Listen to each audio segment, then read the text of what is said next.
Cestopis. Zprávy o dalekých zemích. Praktické popisy cestovních tras. Vlastní zážitky a poznatky cestovatelů. Zajímavosti o životě cizích národů. Místní tradice. Legendy spojené s památnými místy. Dobrodružná vyprávění a fantastické příběhy. To všechno vždycky přitahovalo čtenáře, kteří hledali poučení i pobavení před staletími stejně jako za našich dnů. K úspěchu středověkých a renesančních cestopisů přispívala jejich poutavá forma, pro kterou i dnes autorům ochotně promíjíme, že své nedokonalé znalosti a omezené osobní zkušenosti doplňovali množstvím smyšlenek, fantastických představ a legendárních motivů.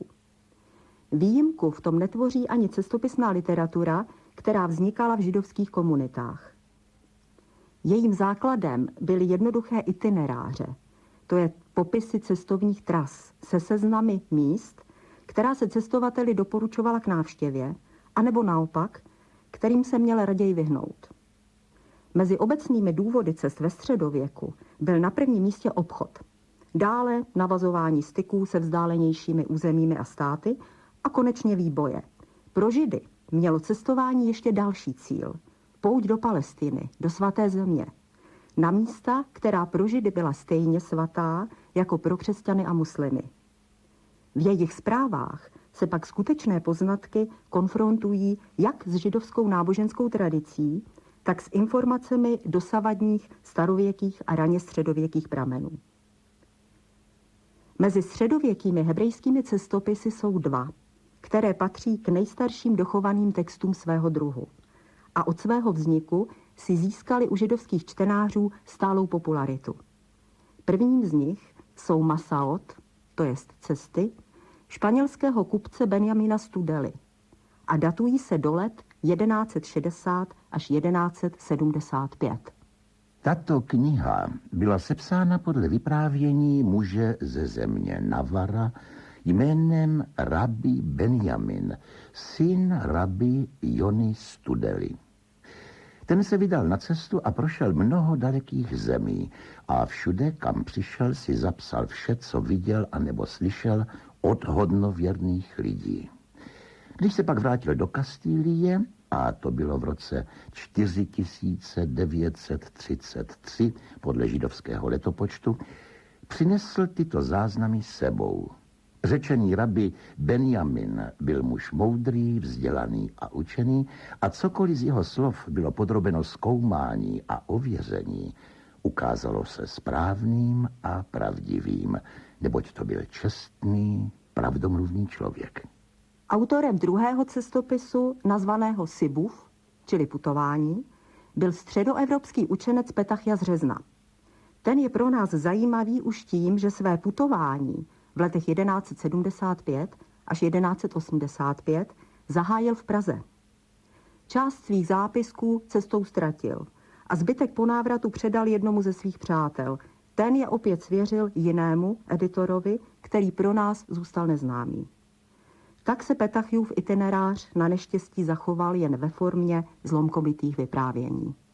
Toto je zpráva o putování učeného rabbi Petachii z Řezna, bratra velkých učenců rabbi Jicchaka Halavana z Prahy a rabbi Nachmana z Řezna. Rabbi Petachia prošel všemi zeměmi až k řece Sambationu a vše, co viděl a slyšel z nových věcí a podivuhodných skutků božích, zapsal pro svůj lid izraelský, aby na ně pamatoval a o nich vyprávěl a aby to, co je skryto, na světlo vyšlo.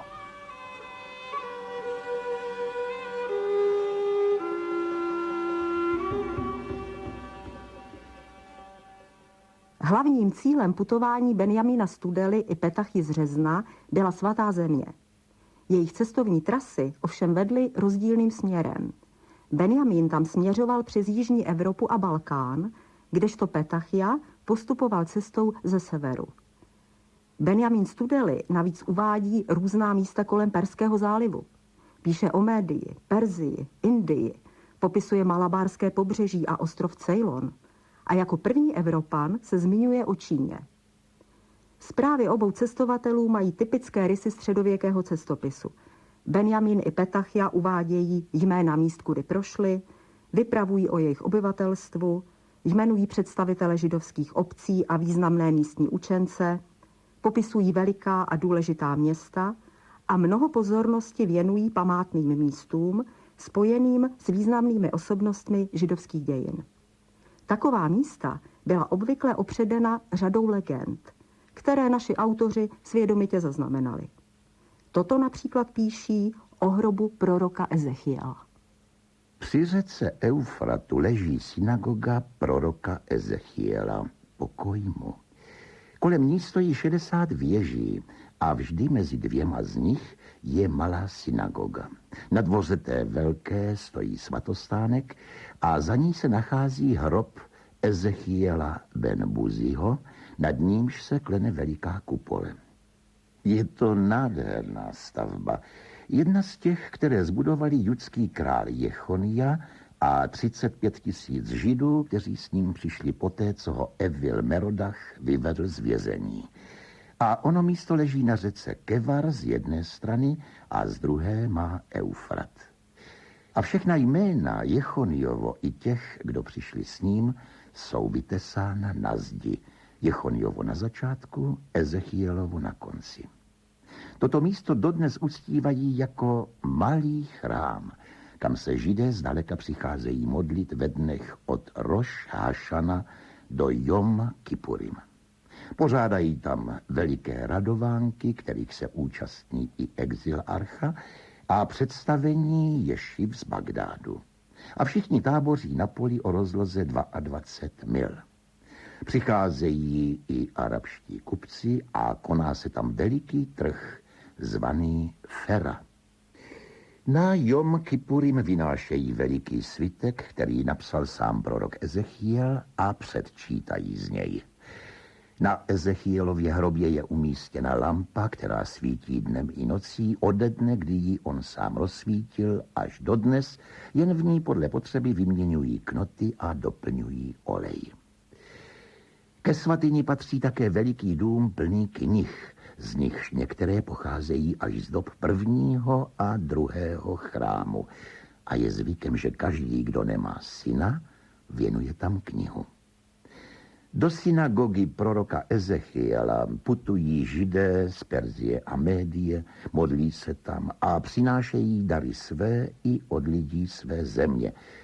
Rovněž největší z muslimů tam přicházejí k modlitbám, poněvadž i oni velmi uctívají proroka Ezechiela, pokoj mu, a nazývají to místo Dár Melícha.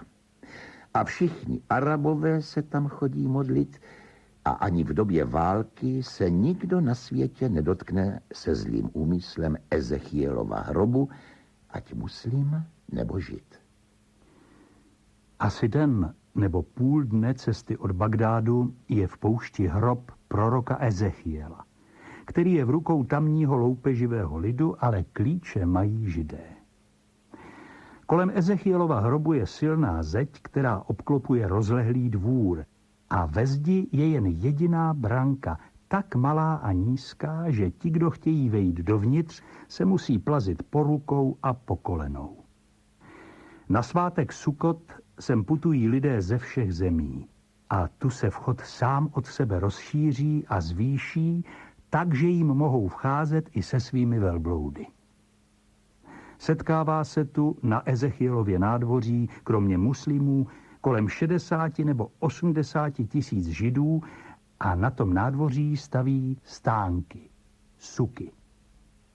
Potom se vchod opět zmenší jako prvé, jak může každý vidět. Nad hrobem se konají slavnostní sliby a přísahy a přinášejí se dobrovolné oběti.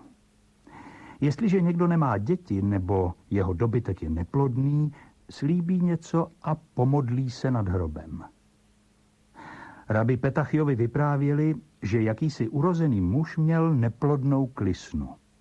Žil prý asi 4 dny cesty od Ezechielova hrobu a slíbil, že když klisna bude mít hříbě, on je dá Ezechielovi. Po určité době Klisna vrhla hříbě, ale protože bylo velmi krásné, jeho majitel litoval, že je má dát Ezechielovi. Hříbě mu však uteklo samo a vešlo do Ezechielova nádvoří onou brankou, která se rozšířila tak, že jí mohlo vejít. Pán hříbě hledal, ale nikde je nenacházel. Nakonec se upamatoval a řekl: vždyť jsem je slíbil spravedlivému Ezechielovi. Odešel k jeho hrobu a skutečně tam hříbě nalezl. Když je však chtěl odvést, nemohl, protože vchod byl příliš úzký. Tomu jakýsi žid řekl: koník jsem přišel jen zázrakem, poněvadž si ho slíbil spravedlivému. Muž to přiznal a řekl: ano, slíbil jsem ho. A co mám dělat, abych si ho mohl odtud odvést? Žid řekl: vezmi peníze a polož je na hrob. Jestliže složíš odpovídající cenu, budeš moci koníka odvést. Muž položil určitou částku peněz a přidával k ní, až dosáhla takové výše, že se branka rozšířila a hříbě mohlo projít. Kdo neviděl krásný veliký palác nad jeho hrobem, neví, co je pěkná budova. Palác je uvnitř vyložen zlatem, nad hrobem má stěnu vysokou jako člověk a kolem ní a na ní se zvedá stavba z cedrového dřeva, která je pozlacená a jíž podobné lidské oko nevidělo. Ve stěně jsou okénka, kterými lidé při modlitbě prostrkují hlavu. Na vrcholku je velká kupole ze zlata, uvnitř jsou rozprostřeny nádherné koberce a rozloženy krásné skleněné nádoby. 30 lamp, naplněných olivovým olejem, tam svítí ve dne v noci. Ten olivový olej se kupuje z darů, které lidé dávají právě na osvětlení hrobky o němi 30 lampami. A je zde na 200 strážců, kteří jsou určeni ke správě darů pokládaných na hrob a střídají se v úřadu. Z toho bohatství, jež lidé dávají na hrob, se platí potřebné opravy synagogy, osiřelí chlapci a dívky z nich dostávají věno a nuzní žáci živobytí.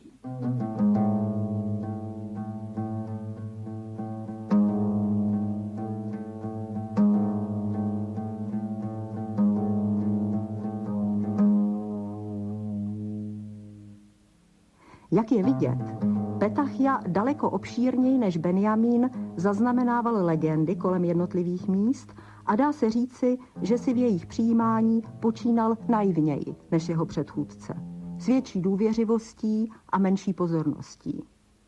Na druhé straně Petachia podává racionálněji než Benjamín zprávy o některých jevech a událostech, které líčí Bible.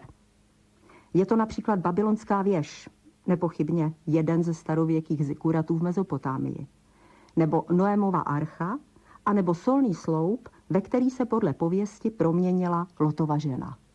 Schyly jsou 4 míle k věži, kterou postavilo pokolení, za něhož došlo k rozdělení jazyků. Věž je vystavěna z cihel zvaných Al-Agur. Její základ má 2 míle na dél a 240 loket na šíř a výška činí asi 100 sáhů. Každých 10 loket vedou cesty, po nichž je možno stoupat kruhem a obejít věž kolem dokola až nahoru. A odtamtud je vidět na 20 mil daleko, neboť krajina je rozlehlá a rovná. Oheň z nebes, který padl na věž, ji rozpoltil až na sám základ. Když rabi Petachia šel k hrobu proroka Ezechiela, viděl věž postavenou pokolením těch, za nichž došlo ke zmatení jazyků. Je zcela zřícená, tvoří vysokou horu jako mohylu a město před ní je zpustošené.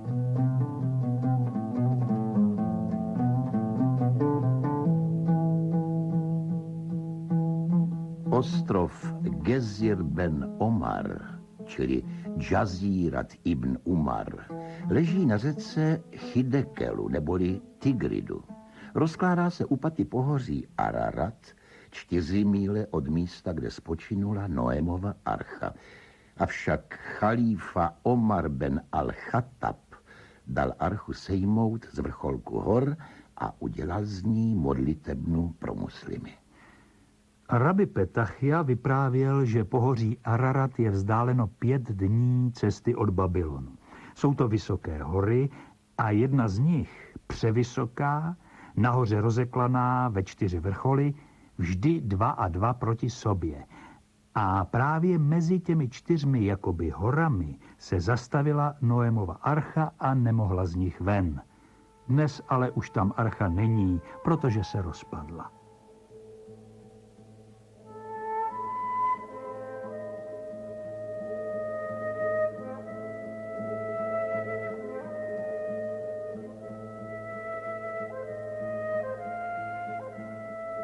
Z Olivové hory je vidět Sodomské či Mrtvé moře.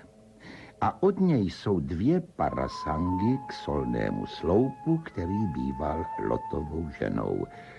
Přestože sloup olizují ovce, stále znovu dorůstá, až zase vypadá jako dřív. Rabi Petachia viděl slané moře u Sodomy a Gomory, kde nejsou žádné rostliny. A co se týče solného sloupu, řekl, že jej neviděl a že ho už dávno není.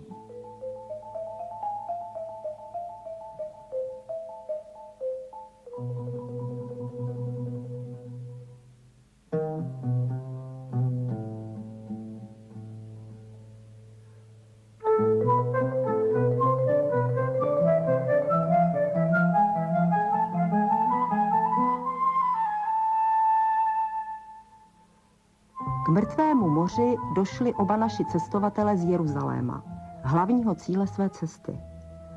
A takovýto obraz svatého města nám zanechali. Jeruzalém je malé město obehnané 3 hradbami a v něm se nalézá množství lidu, jako Bité, Arméni, Řekové, Gruzíni a Frankové, krátce lidé hovořící všemi jazyky nevěřících. Je tam barvírna, kterou Židé každoročně vykupují od krále, aby v Jeruzalémě neprovozoval barvířství nikdo jiný kromě nich. A Židé, kterých je 200, přebývají pod Davidovou věží v jednom koutě města. Hradby při Davidově věži mají první základ asi 10 loket dlouhý a velice starý, neboť tuto část vybudovali naši předkové, kdežto zbytek postavili muslimové. A v celém městě není stavby mocnější nad Davidovu věž. Jsou tam též 2 špitální domy.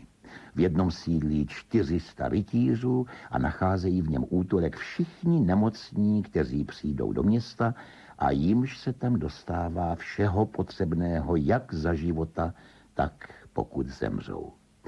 Druhému domu se říká špitál Salmonův a to je palác, který postavil král Šalomoun. V tom špitálu přebývá 400 rytířů, pohotových každý den vytáhnout do boje, kromě těch, kteří přicházejí ze země Franků a z dalších křesťanských zemí, složí zde slib a zůstávají tolik dnů nebo let, až se jejich slib naplní. V Jeruzalémě je také veliký kostel, který jmenují Sepulkre, a to je hrob onoho muže, k němuž všichni putují. Jeruzalém má 4 brány, které se nazývají brána Abrahamova, brána Davidova, brána Sionská a brána Jehošafat, jež se nachází naproti místu, kde kdysi stával chrám. Nyní je na tom místě Templo Domino a na něm Omar ben al-Chattab vystavěl velikou a překrásnou mešitu. Tam lidé nepřinášejí ani sochy, ani obrazy, ale přicházejí pouze k modlitbě. A před tímto místem je západní zeď, jedna z těch, které náležely k nejsvětější svatyni chrámu. Nazývají ji branou milosrdenství a všichni Židé tam přicházejí, modlí se u ní a prosí o pomoc. V jednom jeruzalémském domě, který patřil králi Šalomounovi, jsou stáje, které dal Šalomoun vystavět. Mohutná stavba z velkých kvádrů již není podobné v celé zemi. Až dodnes je tam také vidět prohlubeň, v níž se zařezávaly krvavé oběti a všichni Židé tam píší svá jména na zeď. Když vyjdeš z brány Jehošafat na místo, kde je podle proroka poušť národů, vidíš kamenný památník Absalonův a hrob krále Uziáše a též silný vodní pramen z potoka Kidron, známý jako Šiloach. Nad nímž se zvedá velká stavba z doby našich předků. Nachází se tam však jen maličko vody. Lidé v Jeruzalémě většinou pijí vodu dešťovou, kterou uchovávají ve vyhloubených cisternách u svých domů. Z údolí Jehošafat se vystoupí na Olivovou horu, neboť Jeruzalém a Olivovou horu odděluje pouze údolí. A odtud lze přehlédnout celý ten kraj a koryto potoka Šitim až k hoře Nebo. Jeruzalém obklopují vysoké hory a na hoře Sion jsou hroby synů z domu Davidova a hroby králů, kteří přišli po něm. To místo se však nedá rozeznat. Právě před 15 lety se totiž zřítila jedna zeď křesťanského kostela, který stojí na hoře Sion. Patriarcha přikázal knězi stavbu opravit a řekl mu: vezmi kameny z hradby dávného Sionu a použij je pro stavbu. On tak učinil a najal za obvyklou mzdu asi 20 dělníků, aby vynášeli kameny ze základů hradby Sionu. Mezi těmi muži byli dva přátelé spojení poutem věrnosti. Jednoho dne jeden z nich uspořádal pro druhého hostinu. Pojedli spolu a teprve pak se dostavili na místo díla. Dozorce jim řekl: proč přicházíte pozdě? Odpověděli: co je na tom? Až naši druzí půjdou jíst, my uděláme svou práci. I vynášeli kameny a když zvedli jeden z nich, objevili ústí jakési jeskyně. Řekli si: vejdeme tam a podívejme se, zda tu není poklad. Vstoupili do jeskyně a šli, až dospěli k velké síni, jakoby paláci, postavenému na mramorových sloupech a vykládanému stříbrem a zlatem, před nímž byl stůl a žezlo ze zlata a zlatá koruna. Byl to hrob Davida, krále izraelského, po jeho levici taktéž hrob Šalomouna a dále hroby všech judských králů, kteří tam byli pochováni. Stály tam také zavřené truhly, o jejichž obsahu není nikomu nic známo. Ti dva muži se rozběhli do oné síně, ale v tom od ústí jeskyně zadul prudký vítr a udeřil do nich, až padli jako mrtví na zem a leželi tam až do večera.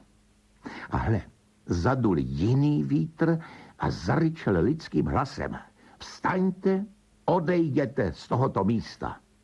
A vyšli odtamtud spěšně a se strachem a šli k patriarchovi, kterému všechno vypověděli.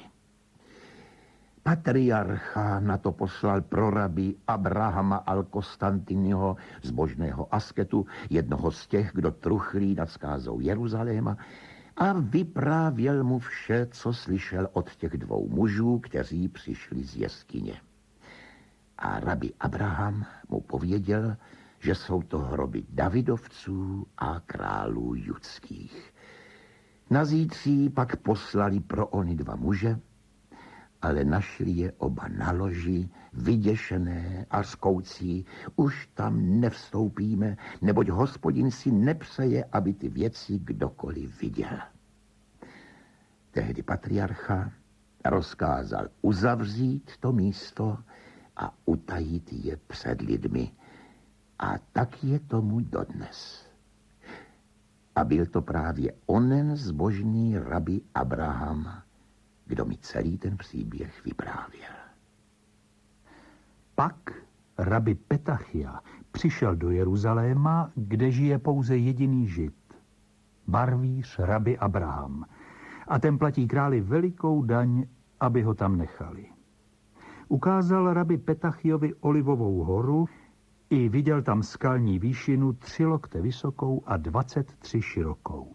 Na ní stojí nádherný chrám, který postavili muslimové za dávných dob, kdy měli Jeruzalém v rukou. Tehdy přišli zlí lidé s udáním ke králi muslimů a řekli: je u nás jeden stařec, který zná místo, kde byl chrám a chrámový dvůr. Král pak na něj naléhal tak dlouho, až mu to místo ukázal.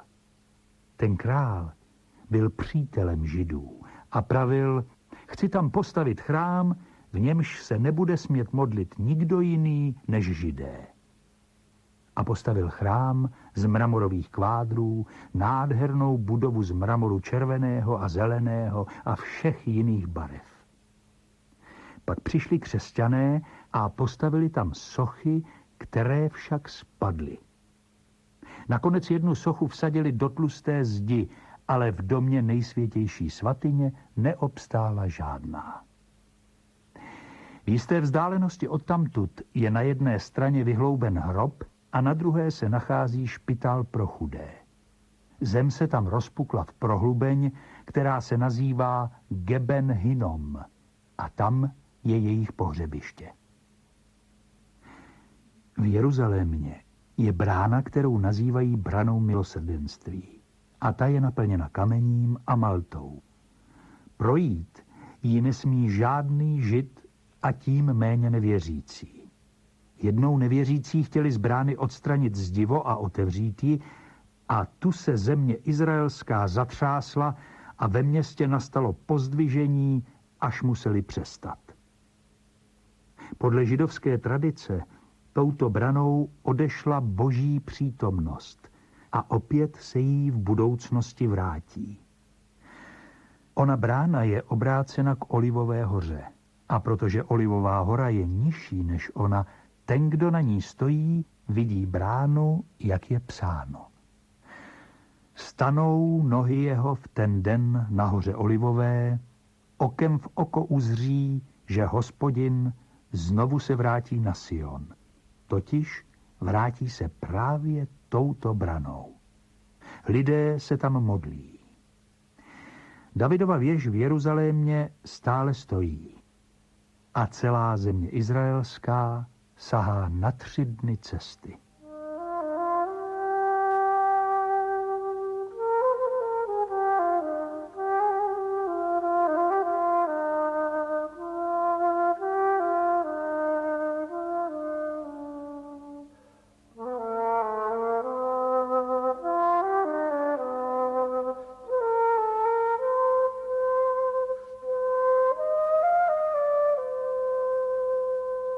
Z velkých měst zaujala oba cestovatele hlavně významná politická a kulturní centra tehdejší Evropy a Blízkého východu, jako Řím, Konstantinopol, Damašek, Bagdád nebo Alexandrie. Jejich popisy a vylíčení tamnějších poměrů jsou leckdy tak přesné, že z nich topografové a historikové čerpají ještě dnes. Benjamin tak velmi podrobně vylíčil Bagdád, sídlo arabského chalífy, a pasáž o něm rozvinul až k obsáhlému výkladu o vladaři, o jeho světských a náboženských povinnostech, o jeho dvoře a dvorských úřednících i o zvicích a tradicích obyvatel. A podobnou pozornost věnoval Alexandrii, která v jeho době byla jedním z nejvýznamnějších severoafrických měst, důležitým přístavem a střediskem mezinárodního obchodu, ale zároveň už od helenistické doby byla i domovem početné židovské obce. Benjamín ve svém pečlivém popisu nevynechal ani historii majáku na ostrově Faru, známého jako jeden ze starověkých 7 divů světa. O úplném zničení tohoto majáku za zemětřesení informoval pak ve 14. století arabský geograf Ibn Battuta. Z Ugbary jsou 2 dny do Bagdádu, velikého hlavního města říše chalífy emira al-Mumenina al-Abbásího z rodu jejich proroka. Ten je ustanoven hlavou věřících muslimů a všichni vládcové arabští ho uznávají. A on stojí nad nimi jako papež nad křesťany. Má v Bagdádu palác o rozloze 3 mil a u paláce veliký háj stromů ze všech druhů, které jsou na světě, ovocných i těch, jež nenesou ovoce. A je tam i zvěř všeho druhu. A v háji se nachází nádrž s vodou, která tam přitéká z řeky Tigridu. Kdykoliv se mu zachce procházet se tam a bavit se a pít, naloví se tam pro něj ptáci, zvěř a ryby a on přichází do paláce spolu se svými rádci a ministry. Tento velký král al-Abbásí miluje Izraele a má u sebe mnoho Židů. Zná všechny jazyky a tak je znalý i zákona Mojžíšova a čte a píše ve svatém jazyce. On nechce mít užitek z ničeho, kromě práce vlastních rukou. A tak dělá rohože, na které pak přiloží svou pečeť. Jeho ministři je prodávají na trhu, kde je kupují vážení lidé té země a z toho výnosu chalífa jí a pije. Je to dobrý člověk, který má důvěru všech lidí a přátelsky s nimi jedná. V Bagdádu žije asi 1000 Židů, kteří se pod vládou velikého krále těší pokoji, poklidu a velké úctě. Jsou mezi nimi přední učenci a představení ješiv, kteří se zaměstnávají studiem Tóry. Ve městě je 10 ješiv. V čele všech pak je rabí Daniel ben Chizdaj, zvaný hlava Galutu, čili exilarcha a náš pán. Jeho rodokmen sahá až ke králi Davidovi. Židé ho nazývají náš pán, hlava Galutu. A muslimové Sajidna ben Daud, to jest náš pán, syn Davidův. Pod jeho pravomoc spadají všechny židovské obce v říši emira al-Mumenina, pána muslimů, neboť takto chalífa přikázal i pro své potomky a spolu se svou pečetí mu dal moc nad všemi židovskými obcemi podřízenými jeho zákonu. Přikázal také všem, kdo žijí v celé jeho říši, muslimům stejně jako židům nebo kterémukoliv národu, aby před ním povstávali a vzdávali mu čest pozdravem. A kdo by před ním nepovstal, má dostat 100 ran bičem. A kdykoliv exilarcha vyjde, aby se dostavil k velikému králi, doprovázejí ho jezdci, nevěřící i židé, a vyvolávají: udělejte cestu našemu pánu, synu Davidovu, jak mu přísluší. To jest v jejich jazyce Amilu Taríkla Sajidna ben Daud. On jede na koni, oděn hedvábným vyšívaným šatem, na hlavě má veliký turban, na turbanu široký bílý šál a na šálu ozdobný řetěz. Tak předstoupí před chalífu a políbí mu ruku. Chalífa pak ho pozvedne k sobě a posadí ho na trůn, který pro něj rozkázal zřídit Mohamed. Všichni vladaři muslimů, kteří přicházejí chalífově holdovat, před něj předstupují, zatímco on, exilarcha, sedí na svém trůnu naproti chalífovi, neboť takto přikázal Mohamed. Bagdáčtí židé jsou učení a velmi bohatí a v městě mají 28 synagog, jak v Bagdádu, tak v Al-Korchu, který leží za Tigridem, neboť řeka město rozděluje. Exilarchova velká synagoga je postavena na mramorových sloupech všech barev, které jsou pokryty zlatem a stříbrem, a na nich stojí verše ze žalmů napsané zlatým písmem. Ke svatostánku vede 10 stupňů z mramoru a na nejvyšším stupni jsou místa pro exilarchu a knížata z domu Davidova. Veliké město Bagdád má 3 míle v obvodu a leží v kraji datlových palem, zahrad a sadů, jimž podobných není v celé zemi. Přicházejí tam za obchodem kupci ze všech zemí a v městě samém žijí učení muži, filozofové znalí všech věd i kouzelníci zkušení ve všemožném čarování.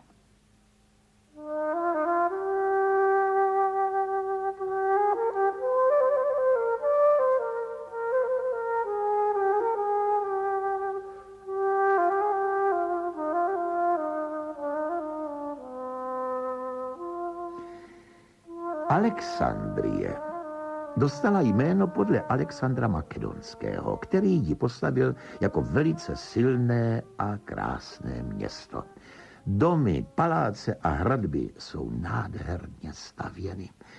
Na okraji města je akademie Aristotela, Alexandrova učitele, krásná veliká budova s mramorovými sloupy a ty od sebe oddělují jednotlivé školy. Celkem na 20 škol, do nichž přicházeli lidé z celého světa studovat učení filozofa Aristotela. Město je postaveno na mostech nad kanály a stokami. Má rovné ulice a nevídaná tržiště, z nichž jedno se táhne míli od brány do Rašídu, čili Rosecké, až k bráně Moské. Tam nad Alexandrijským přístavem postavili hráz, která jde míli do moře, a také vysokou věž zvanou Hamenora, to jest maják, v arabštině Manar Iskandarija. Na vrcholu té věže umístili skleněné zrcadlo, jímž bylo možno spatřit na vzdálenost 50 dnů všechny lodi, které se vydali ze Řecka a ze západu, aby s Alexandrií vedli válku a škodili jí, a tak se mohli před nimi chránit. Až jednoho dne, dlouho po Alexandrově smrti, přijela loď z Řecka, kterou vedl námořník jménem Todros, chytrý Řek obeznalý ve všech vědách. Řekové byli tehdy otroky pod egyptským jehem a onen muž, lodník, přivezl egyptskému králi veliký dar, stříbro, zlato a hedvábná roucha. Zakotvil před tím zrcadlem, jak bylo obyčejem všech obchodníků, kteří přijeli, a každý den s ním jídal strážce majáku, on i jeho služebníci, až si toho lodníka oblíbili a on k ním mohl chodit, kdykoliv si přál. Jednoho dne ten lodník uspořádal pro strážce a jeho služebníky hostinu a neustále jim naléval víno, až všichni usnuli. Tehdy lodník a jeho služebníci šli, zrcadlo rozbili a ještě té noci vyjeli na moře. Od toho dne tam začali připlouvat křesťané na bárkách i velkých korábech a dobyli ostrovy Krétu a Kypr, které jsou v držení Řeků až dodnes. A Egypťané se už nikdy nedokázali postavit Řekům na odpor. Maják je však ještě dnes znamením pro mořeplavce, neboť všichni, ať do Alexandrie připlouvají odkudkoliv, vidí jej ve dne na vzdálenost 100 mil a v noci z něj pochodně vrhají světlo, k němuž mohou lodi zdaleka zamířit. Pro všechny národy je to kraj kvetoucího obchodu. A tak do Alexandrie přicházejí ze všech říší křesťanstva. Z Valencie, Toskány, Lombardie, Apulie, Amalfy, Sicílie, Rakuvie, Katalónie, Španělská, Rusionu, z Alamánie, totiž Německa, ze Saxonie, neboli Saska, Danamarky, Flander, Normandie, Francie, Poitou a Anjou, Burgundie, Maurienne, Provence, Janova, Pízy, Gaskoně, Aragonu a Navary.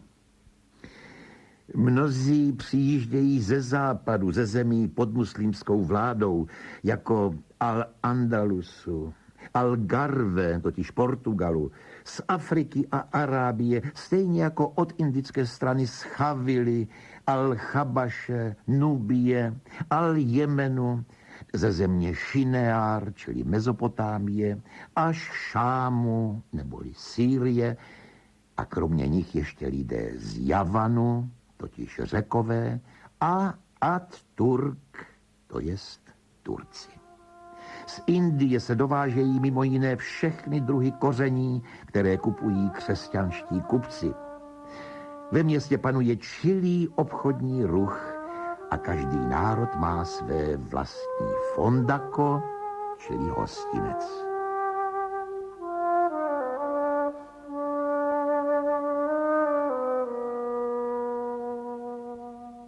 Oba cestopisy obsahují také pasáže, které bychom dnes nazvali etnografickými postřehy. Benjamin, například jako první Evropan, informuje také o kmenech Drúzů, kteří dodnes žijí v pohořích Libanonu a Antilibanonu. A o Chašašínech, kterým později věnovali pozornost Benátčan Marco Polo nebo už jmenovaný Arab Ibn Battuta. Zatímco ale tito dva píší o Chašašínech ze severní Perzie, Benjamín prošel územím Chašašínů syrských. Petachiovi torzovité zápisky zase na samém začátku dost obsáhle hovoří o zvicích obyvatel Krymu a Zakavkazska. Z Bejrútu je jeden den cesty do Saidy, to jest Sidonu, velikého města, v němž žije asi 20 Židů. Na 10 mil od něj přebývá jeden národ, který se sidonskými vede válku. A ten národ se nazývá Drúzové. Říkají jim paganos, pohané, neboť nemají žádné náboženství. Žijí ve vysokých horách a na skalních útesech a nevládne jim král ani kníže, nýbrž přebývají sami v horách a ve skalách na území, které sahá až k hoře Chermon, vzdálené na 3 dny cesty. Jsou prostopášní, otec si u nich bere vlastní dceru a o jednom svátku, který slaví každého roku, se všichni muži a ženy scházejí ke společnému jídlu a pití a muži si pak vzájemně vyměňují ženy. Říkají také, že když duše odchází z těla dobrého člověka, vstupuje do malého dítěte, narozeného právě ve chvíli, kdy duch opouští tělo zemřelého. Když však jde o zlého člověka, duše vstoupí do psa nebo do bytčete. Židé mezi nimi nebydlí, jen řemeslníci a barvíři přicházejí za řemeslem a obchodem, pobudou u nich a pak se vracejí do svých domovů. A Drúzové jsou přáteli Židů. V horách a na pahorcích se pohybují tak hbitě, že není nikoho, kdo by s nimi dokázal vést válku. Z Latakie jsou 2 dny do Gejbelu, čili Gebalu, a to je dávný Bál Gad, který se nachází pod pohořím Libanon. Poblíž pak žije lid, který si říká al-Chašíšín, Chašašínové. Ti nevyznávají víru muslimů, nýbrž věří v jednoho, kterého drží za proroka Karmata a udělají vše, co jim rozkáže, ať jde o život či smrt. Nazývají ho šejch al-Chašíšín, totiž stařec, a všichni lidé z hor jednají podle jeho příkazů. Jeho sídlo je ve městě Kadmus, to je Kedemot v zemi Sichon.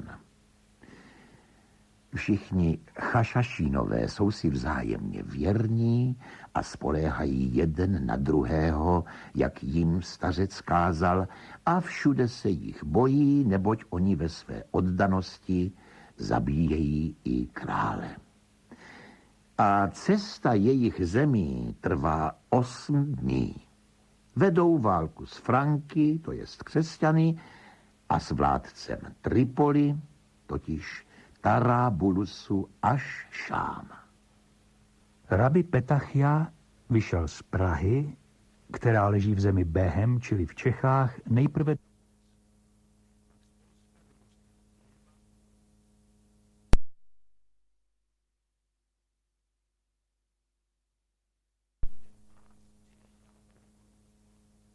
usadí se s vozy a vším nákladem doprostřed a pruh na okraji kůží přivážou ke koňským ohonům.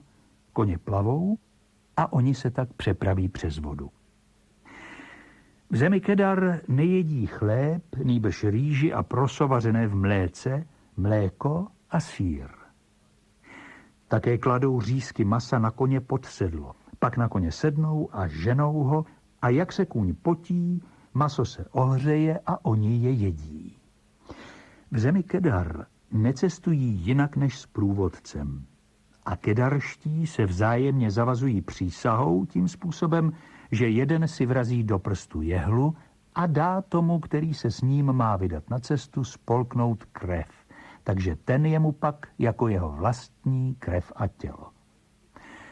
A mají ještě jednu přísahu. Naplní měděnou nádobu, utvořenou do podoby člověka, a oba se z ní napijí, cestovatel i ten, kdo ho doprovází, a ten ho pak nikdy neoklame. A nemají krále, nýbrž vládnou jim knížata a stařešinové rodů. I přešel Rabbi Petachia zemi Kedar na šíř v 16 dnech.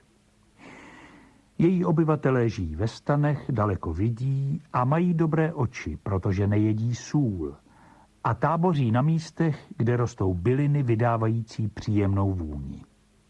Jsou také dobrými lukostřelci, kteří střílejí ptáky v letu a mohou rozeznávat věci dál než na vzdálenost 1 dne cesty. V zemi Kedar nejsou žádné hory, nýbrž jen samá údolí. Za 1 den cesty se dojde k mořskému zálivu, jenž odděluje zemi Kedar od země Chazarů. A je tam zvykem, že ženy celý den a noc naříkají a hlasitě oplakávají své otce a matky, kteří zemřeli, a počínají si tak, dokud nezemře někdo z jejich synů nebo dcer nebo někdo z rodiny. Ti poslední s hořekováním pohřbívají ty první a učí své dcery žalospěvům, v noci vzdychají a naříkají a psi k tomu vyjí a skučí.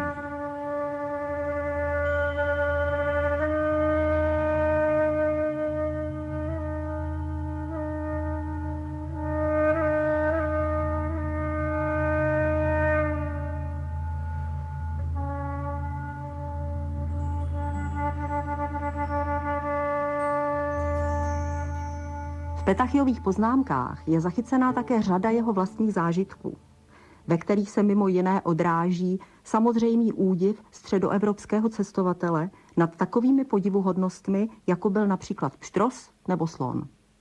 Rabbi Petachia se vrátil do Bagdádu a tam mu ukázali okřídleného velblouda, který je nízký a má tenké nohy, a když na něj někdo vyskočí a chce jet, musí se přivázat, aby nespadl. Jízda je tak rychlá, že vzdálenost, kterou člověk ujde za 15 dní, okřídlený velbloud překoná za den a mohl by běžet dokonce ještě rychleji, jenže jezdec by ho pak nemohl zastavit. V okamžiku předsválá míly. V Mosulu rabbi Petachia viděl slona. Je to zvíře, jemuž hlava vůbec nevyčnívá z těla, je veliké a sní 2 vozy píce najednou. Tlamu má v hrudi a když chce jíst, vysune pisk, čili chobot, na 2 lokte od sebe, uchopí jím stébla trávy a dá je do úst. A proviní-li se někdo vůči sultánovi a je odsouzen k smrti, řeknou slonovi, tento člověk se provinil, slon ho pak uchopí chobotem, vyhodí do výšky a zabije ho. Cokoliv člověk dělá rukama, on udělá chobotem a to je zvláštní a podivuhodné. Také na něj kladou cosi jako věž, v níž může být 12 rytířů ve zbroji a když slon natáhne chobot, stoupají po něm jako po mostě. Středověké cestopisy obecně přinášejí i zprávy z doslechu a fantastické historky, obvykle přebírané z vyprávění plavců nebo průvodců karavan. V té souvislosti stojí za zmínku ještě jedna pasáž z cest Benjamina Studely. Je to vyprávění o zrádném moři, které se prý nacházelo mezi Ceylonem a Čínou. Úloha ptáka Gryfa dnešnímu čtenáři hned připomene jak evropského Brunsvíka, tak pohádky 1001 noci. V příběhu o Brunsvíkovi se pták nazývá Noh. V pohádkách 1001 noci je to Ruch. Ostrov Kandik, neboli Ceylon, obývají uctívači ohně a mezi nimi žije asi 23 000 Židů. Uctívači ohně mají kněze všude, kde konají svou modloslužbu a ti kněží jsou mocní čarodějníci, znalí všemožných kouzel, že takových není nikde na světě. Odtamtud trvá cesta 40 dnů do země Al-Cin, neboli Číny, která vede po moři řečeném moře Nikpa. Jemu vládne hvězda Orion a ta někdy vypouští bouřlivý vítr. Pro úpornost toho větru žádný plavec není sto řídit loď, až ji vichr nakonec vrhne do onoho moře Nikpa. Loď se nemůže hnout z místa a lidé tam musí zůstat, až jim dojde potrava a oni zemřou. Už mnoho lodí se tak ztratilo. Avšak lidé se naučili, jak se zachránit a uniknout z toho zlého místa. Berou sebou hovězí kůže a když přijde onen vichr a uvrhne je do moře Nikpa, člověk vezme kůži, vleze do ní s nožem v ruce, zevnitř kůži zašije, aby do ní nevnikla voda, a vrhne se do vody. Uvidí ho veliký orel zvaný Gryfas. A jelikož se domnívá, že je to dobytče, slétne dolů, vezme ho, vynese na suchou zem a položí ho na nějakou horu nebo do údolí, aby ho pozřel. Tu si člověk pospíší, oboří se na ptáka nožem, zabije ho, vyleze z kůže a jde, až dorazí k nějakému obydlenému místu. Takto se zachránilo mnoho lidí.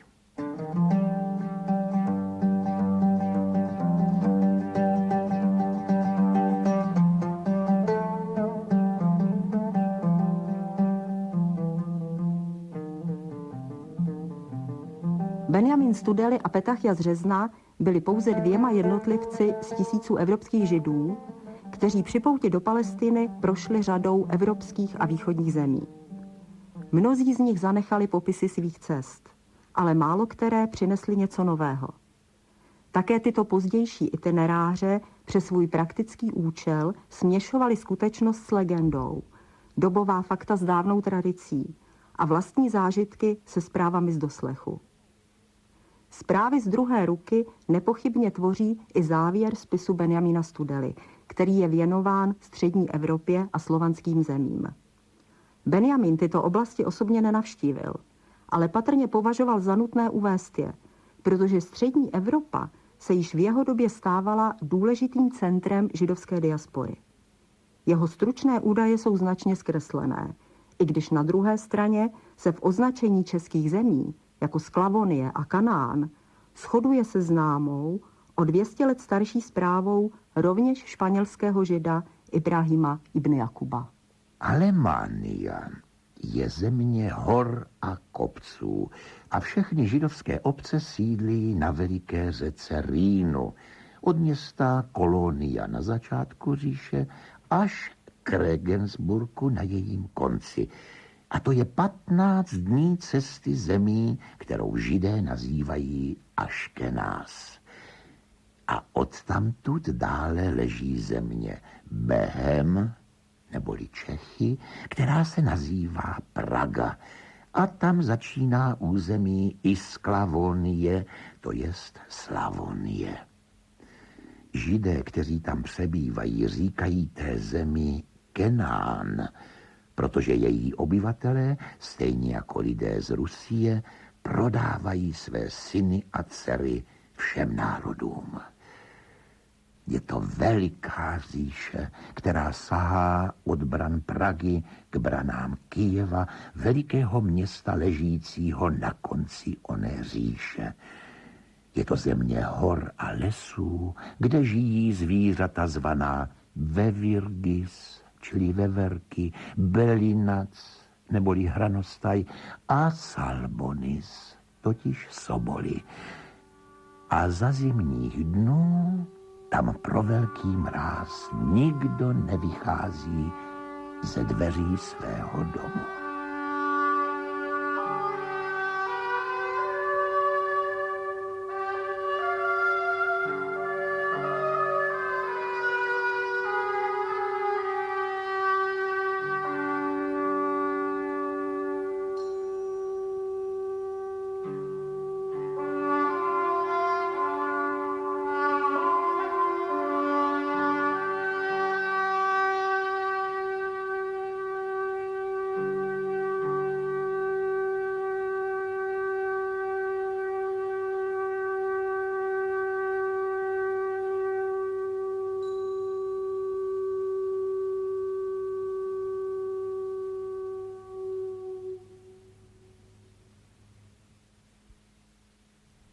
Nedělní schůzky s literaturou dnes patřily pásmu z cestopisů dvou židovských cestovatelů 12. století, nazvanému Aby to, co je skryto, na světlo vyšlo. Překonám Tolstého. Norman Mailer si řekl, překonám Hemingwaye. Exílový spisovatel ovšem musí hledat vzor skromnější. Jak se literatura stále vyvíjí v nových okolnostech, vždy někam sklouzne. Vždy znovu se pak spisovatelé a kritikové usnesou na nějaké reformě a vždy znovu na to brzo zapomenou. Směry se střídají. Je nějaká generální reforma, která by se týkala příslušníků všech směrů? Snad je. Existuje modlitba Antona Pavloviče Čechova. Nedovol mi, ó pane, abych soudil, co neznám, nebo čemu nerozumím. V skutku, jak velice by se literatura změnila, kdyby spisovatelé psali jen to, co vědí, jen o tom, čemu rozumějí. Byla by to nejdůkladnější revolta v literatuře. 4. prosince 1976. Lékaři použili elektrické přístroje, od nich se pak vzněla dezinfekce. Ostravská policejní mluvčí Ilona Branžovská upřesnila, že zatím nikdo z personálu nečelí trestnímu stíhání. Příčina úrazu 26letého muže, jakož i míra zavinění je předmětem dalšího šetření.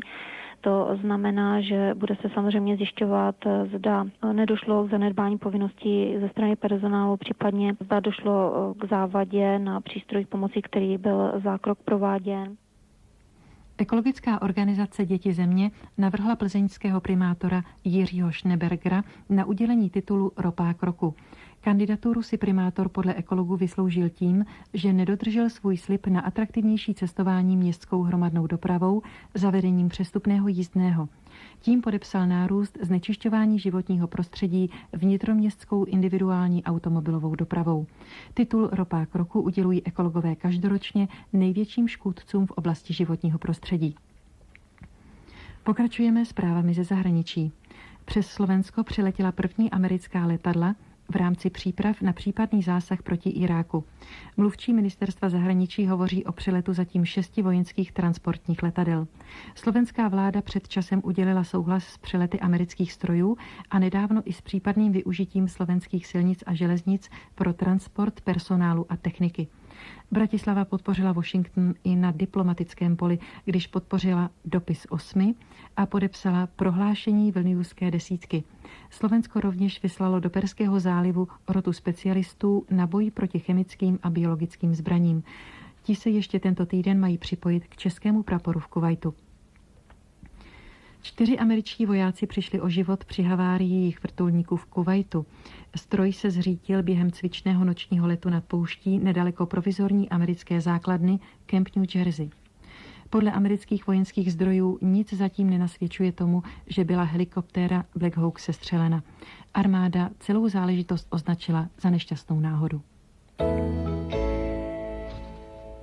A zprávy z kultury. Po dlouhé a těžké nemoci zemřel divadelní režisér a herec Ota Ševčík. Zatímco jako režisér byl Ševčík širší veřejnosti neznámý, jeho tvář si pamatují především filmoví fanoušci.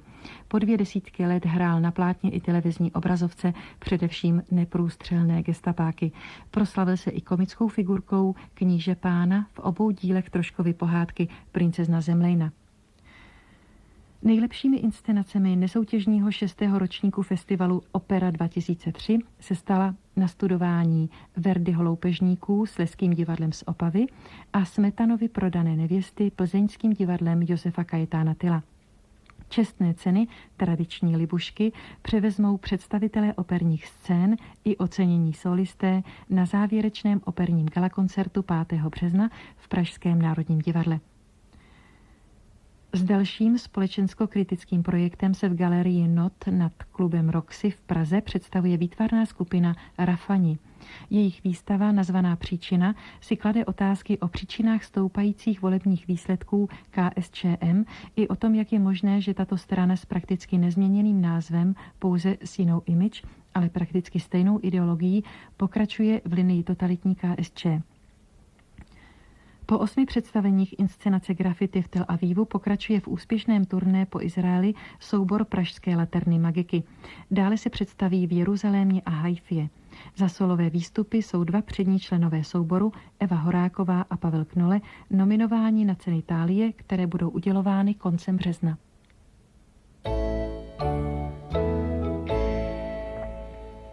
A jaké nás čeká počasí?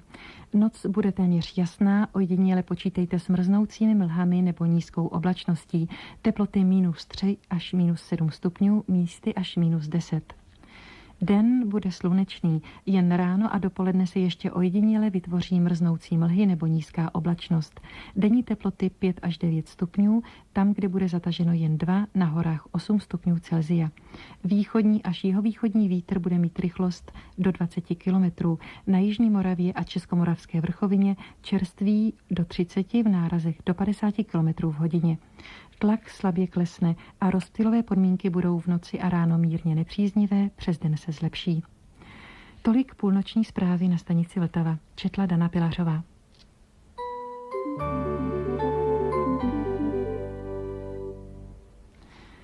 Milí posluchači, je 10 minut po půlnoci. Začal nám nový den.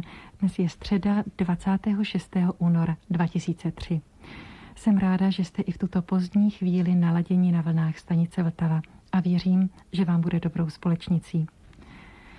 Nejprve jsme pro vás připravili čtení pod dekou. Čeká nás další část pravdivé historie, jejímž autorem je francouzský historik Charles-Louis de Montesquieu. 3. díl filozofické povídky z 20. let 18. století vám bude číst Jan Kolařík.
Přiznám se vám, že jsem byl velmi udiven, když jsem se stal poprvé ženou. A co mi udělalo tu věc ještě dojímavější je, že jsem byl nejprve ženou 25letou. Když jiná žena tohoto věku vypustila ducha, můj génius přiměl mou duši, aby nahradila duši její, a musel jsem na sebe vzít ono tělo.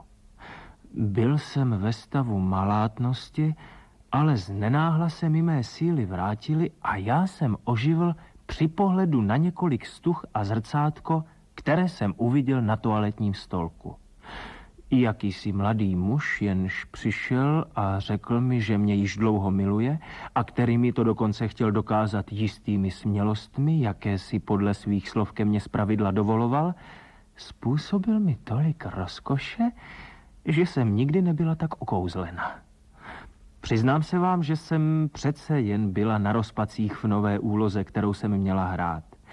Ještě jsem neoživovala své ústrojí ani 2 dny a už jsem slyšela, že už dávno jsem byla na štíru s celým svým sousedstvem, že jsem vedla nějaké řeči o několika ženách, že jsem špatně jednala s jinými a 2 muži přísahali, že se mi pomstí a budou mi spílat, kdekoliv mě zastihnou.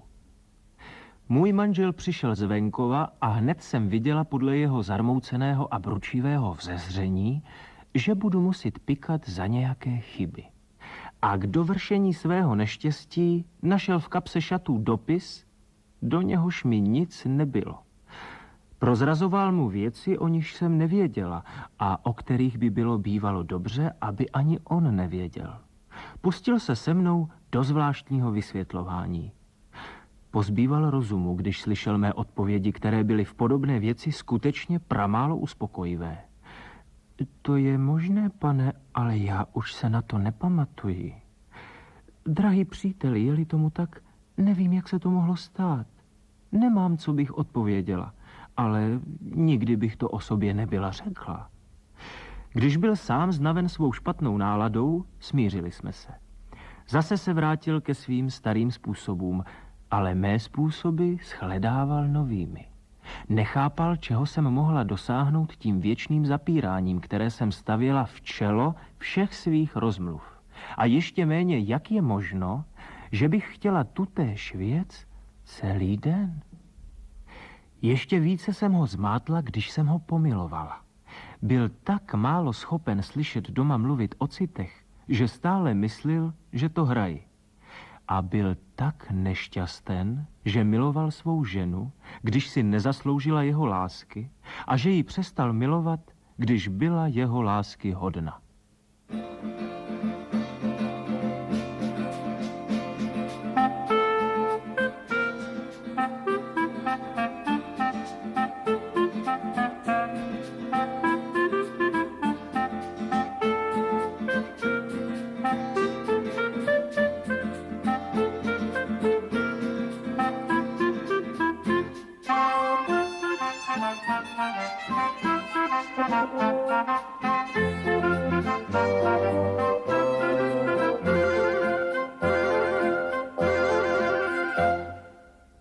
Toto vám odhaluje mnoho věcí, Ézdo.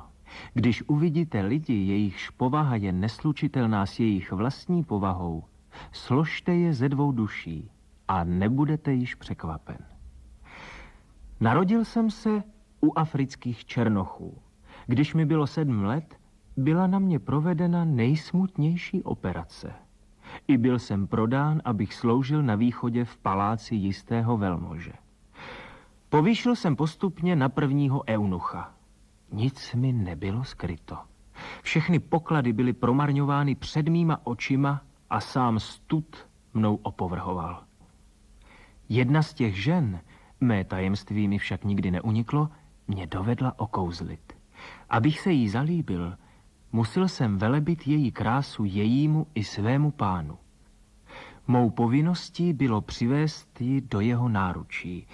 A když jsem ji viděl, jak spěchá, nevědouc ani, že ji vedu, a jak přede mnou letí, když jsem ji slyšel, jak na tom hrozném lůžku šeptá slova lásky, zakoušel jsem muka krutější než 1000krát smrt. Vytáhl jsem ji z lůžka, abych ji dovedl do lázně. O bohové, mluvila se mnou jen o svých rozkoších. Říkal jsem si v duchu, všichni tito otroci, ženy i já, jsme jen nástroji rozkoší jediného člověka. Jen abych je zajistil, přivedla mě barbarská ruka do mého nynějšího stavu. Jsem mučen, aby on byl klidnější. To ne v rozkoších. Užívá rozkoší, aby jich mohl ještě užívat. A já, dalek toho, abych jich užíval, nemám ani myšlenky, jež bych neschledal marnými, ani tužeb, jejich šálení bych ihned nepocítil. Můj génius, jenž mi chtěl dát velké ponaučení, změnil příbytek mé duše. Oživil jsem tělo svého pána a jeho duše oživila tělo mé. Ale přiznám se, že jsem se necítil šťastnějším, když jsem měl vše, než když jsem neměl nic. Cítil jsem se sklíčen nemocemi, únavou a znechucením. Přítomnost ženy slibovala mi jen větší slabost. Co vám mám říci o tom milování, započatém a skončeném nemohoucností? Neblahý výsledek toho, co smysly, které si pomáhají, mají nejvybranějšího. Hloupé úsilí všech těch jejich společných pokusů. Zvláštní situace, kdy je člověk blízek vyvrcholení blaženosti, aniž v ní doufá. Znovu jsem spatřil tu, kterou jsem kdysi zbožňoval. Kdyby mi byl tehdy někdo řekl, že přijde den, kdy její krása se nedotkne již mé duše, nikdy bych mu neuvěřil. Kdyby tato duše byla mohla předvídat, že bohové pro ní odstraní překážku, kterou barbarská ruka připravila její blaženosti, byla by měla radost, jakou nikdy nepocítila. Ale přítomnost, pohledy, laskání nejkrásnější ženy na světě, nic z toho všeho neproniklo k mému srdci. Klesl jsem do jejího náručí. Našel jsem v něm jen podráždění ochablosti a měl jsem jen důvod se přesvědčit, že vrcholnou rozkoš najdeme jedině v umírněných rozkoších. Avšak duše mého pána zvyklá nic si neodpírat, hnala své tělo k podnikům na harém velmi mimořádným a nový eunuch se odvažoval každé chvíle projevovat své touhy. Nařídil jsem přísné tresty, ale zdržel jsem se z jistého soucitu k svému bývalému tělu. Ať bylo sebečernější, sebehroznější, sebezmrzačenější, bylo mi ho líto.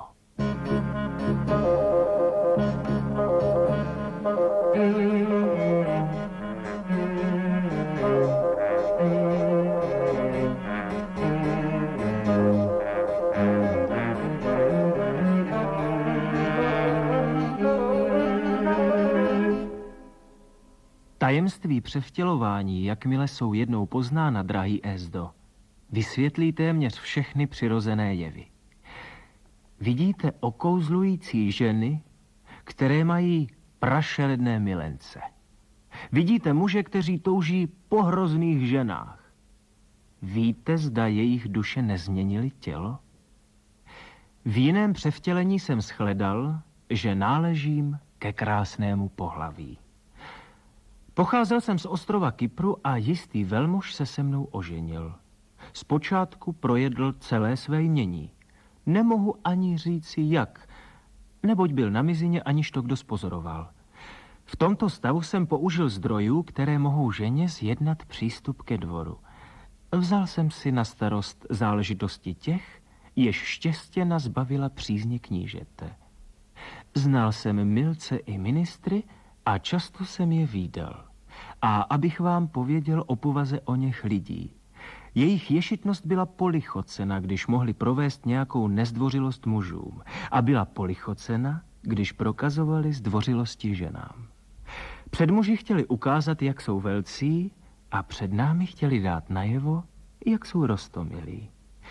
Abych se zase vrátil k sobě samému. Rád jsem žádal, ale rád jsem také dostával. Ať se mi říkalo, co se říkalo, šel jsem vždy po svém a ať mi udávali jakékoliv důvody, nebyl jsem tak hloupý, abych se urážel tím, že jim rozumím. Naopak, když se velmi nalopotili, aby mi vysvětlili nemožnost nějaké věci, byli docela udiveni, když se mi zase znovu požadoval. Když se mnou mluvili o zásadách a pravidlech, mluvil jsem o slušnosti a ohledech. A jestliže mi říkali, že něčeho podobného se dosud nikdo neodvážil, nemohl jsem pochopit, že se toho nechtějí odvážit kvůli mně. Takto jsem se snažil napravit puntičkářství veřejných činitelů a nebýt toho, co by se s námi bylo stalo. Můžete si být jist, že žena, která je jen ženou, zničí manžela již jen svou existencí, nezničí-li ho svými mravy. Kdežto jiná, která se umí otáčet, dá svými mravy do pořádku dům, který by svou existencí zničila. Toť úvaha, drahý Ezdo, kterou snad budete považovat za jakési odbočení. Proto se nesmíme divit, že tolik lidí běží za Štěstěnou. Pramálo lidí se může důvodně považovat za vyloučené z její přízně. Narodil jste se drzý? Tím lépe. Stačí skok, abyste se stal důležitým a pak už budete rázem nerozvážný a máte vyhráno. Narodil jste se hloupý?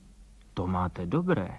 Dostane se vám významného místa, ale zaujmete jen jeho popředí a za vámi zůstane prázdno. Mluvíte nazdař Bůh? Jste přešťasten.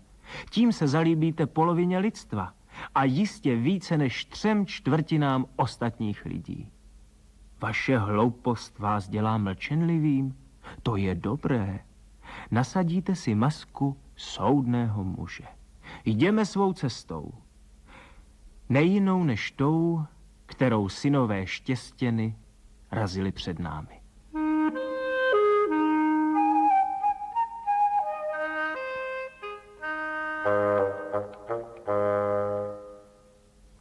Potom jsem shledala, že jsem překrásné stvoření. Nevěděla jsem ještě, co to je láska a pokoušela jsem se ji rozeznít. Když mi bylo 12 let, blouznila jsem. V 13 jsem se dávala svést a již jsem udílela, co jsem odpírala, urychlovala, co jsem odkládala a slibovala, co jsem vyžadovala.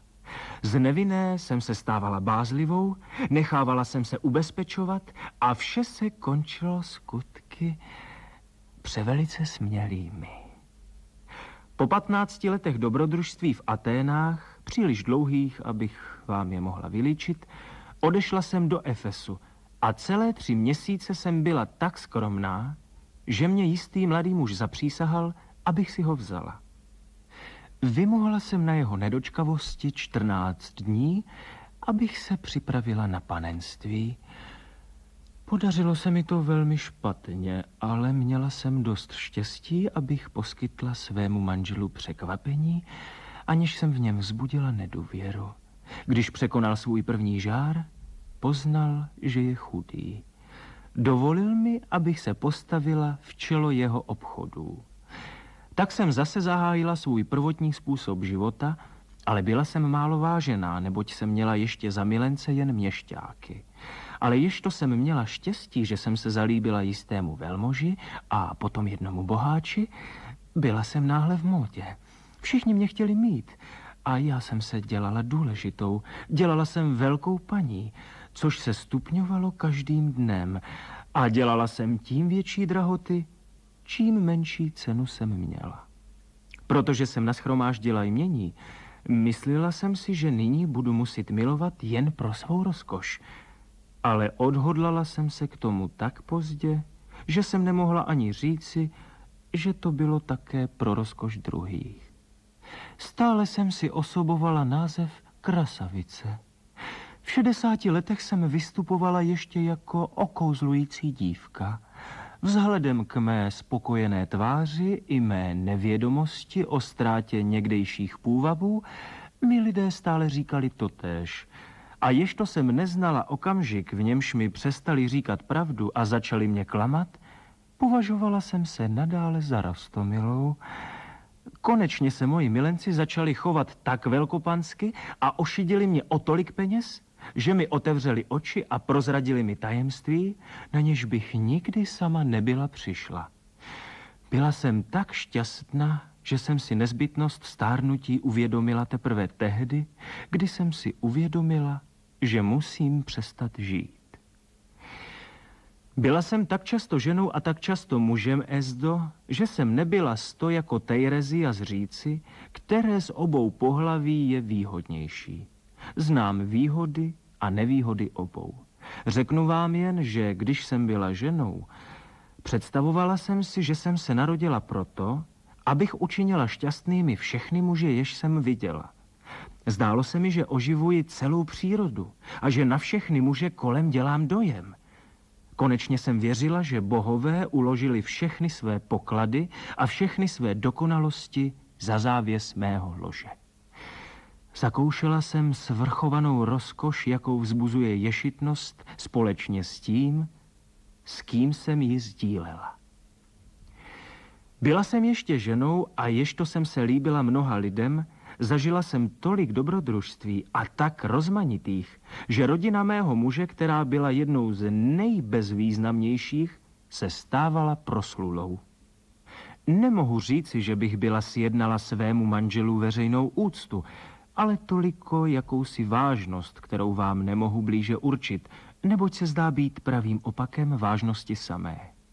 Má matka, jež mě velmi milovala, říkávala mi vždycky: drahé dítě, nechte je mluvit. Zapamatujte si, že bezvýznamnost rodu je na tomto světě to nejhorší. Střeste se jí. Nemůžeme-li jí zamezit ctnostmi, je nutno jí předejít jistými neřestmi, nebo alespoň směšnostmi. Vězte, že posledním stupněm bezvýznamnosti je pocházet z rodiny, v níž člověk nikdy nebyl ani není sto, aby se mu dostalo od veřejnosti význačného opovržení.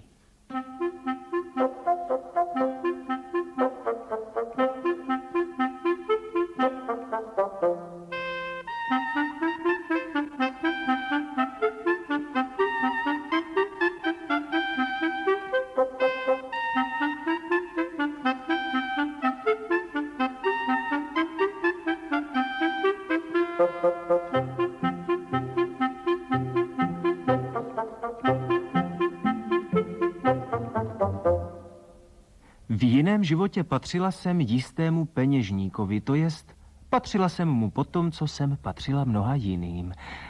Tento muž, který se nijak nevyznal ve světě, se mě nejprve nejnižším a nejsprostším způsobem zeptal, mám-li... mínil onen květ, který lid hledá a jejíž poctiví lidé vždy předpokládají. Pane, řekla jsem mu, nemohu odpovědět na tuto otázku, ale prosím vás, abyste se podívali, jak se rdím.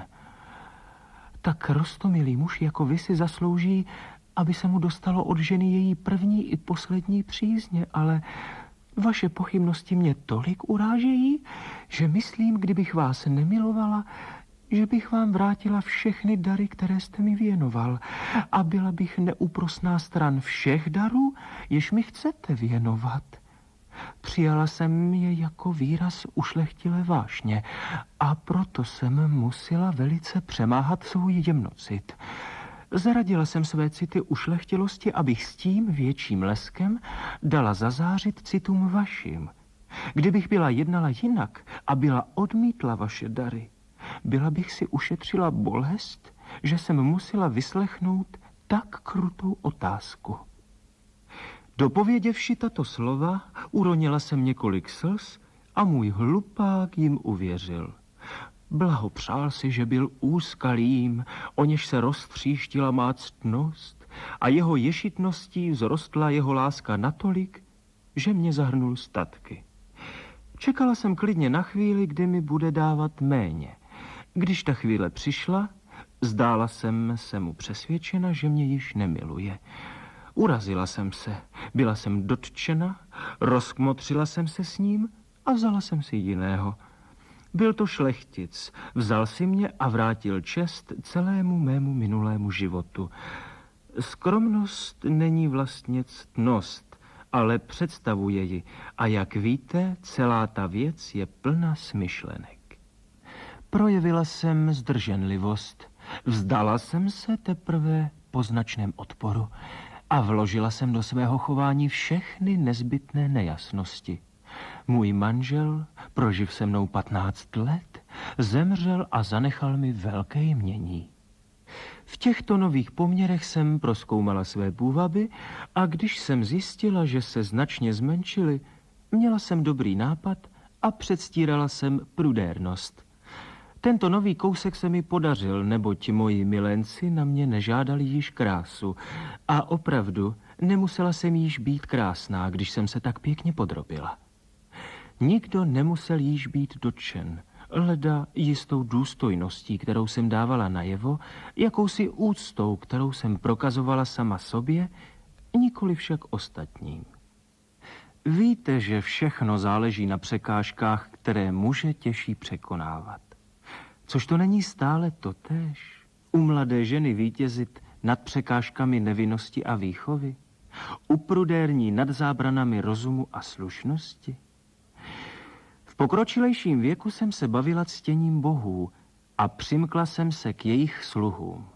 Nebyli některak příjemní jako naši mladí lidé, ale nebyli ani tak domýšliví, ani tak slabí. Nebyli ani tak spokojeni se sebou samými, ani tak málo spokojeni s námi. Velice jsem nenáviděla ty mladé muže s jejich drzou strojeností. Velice jsem je nenáviděla s jejich hloupými řečmi. Co vám mám povídat? Upadla jsem v duševní slabost a byla to jediná pravdivá úloha, kterou jsem sehrála ve svém životě.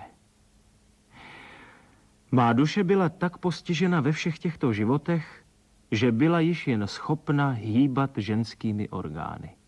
Proto také ve svých následujících převtěleních jsem shledal, že mám nepochopitelnou slabost povahovou. V prvním se říkalo, že jsem krásný, ale náramně bezvýrazný. Neobyčejně jsem pečoval o svůj účes a pleť a velice jsem miloval svou podobu. Měl jsem jemné pohyby a poněkud ostýchavé chování. V mé chůzi a v mých očích se jevilo cosi nového. Omdléval jsem při každé příležitosti a stále mě z flakonu museli křísit. Všeho jsem se bál a jedině věštci mě uklidňovali.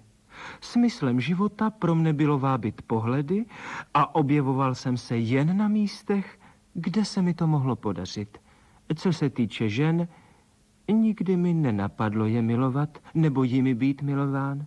Bylo by stačilo, aby mě obdivovali. Když jsem byl s některou z nich, říkalo se, že skýtáme zvláštní podívanou. Nikdy by nás nikdo nepovažoval za dva milence, nýbrž za dva soky. Byl to boj, v němž nikdo se nepokoušel útočit. V němž oba zápasníci se vlastně bránili, jako by se nebyli dohodli o zákonech souboje.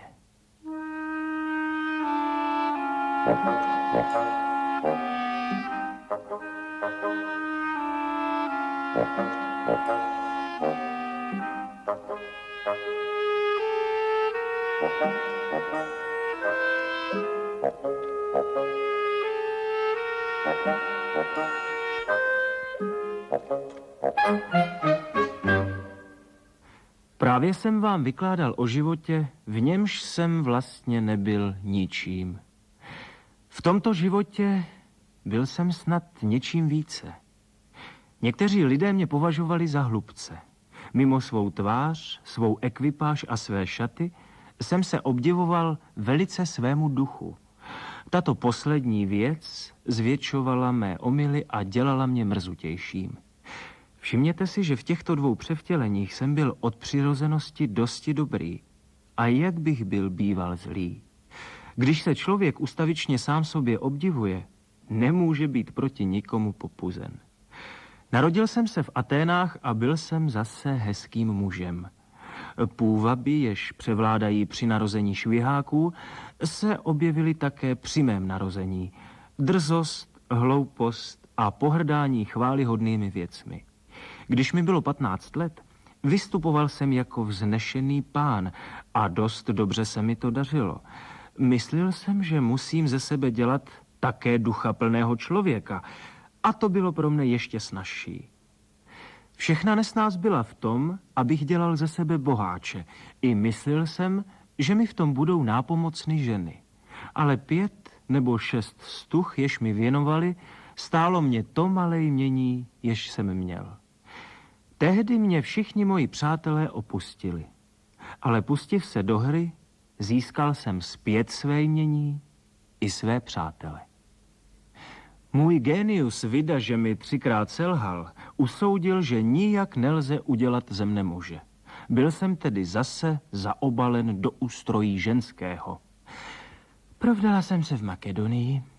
Král vyhlásil válku jednomu ze svých sousedů, naši manželé odtáhli a my usoudili, že je slušné projevovat zármutek.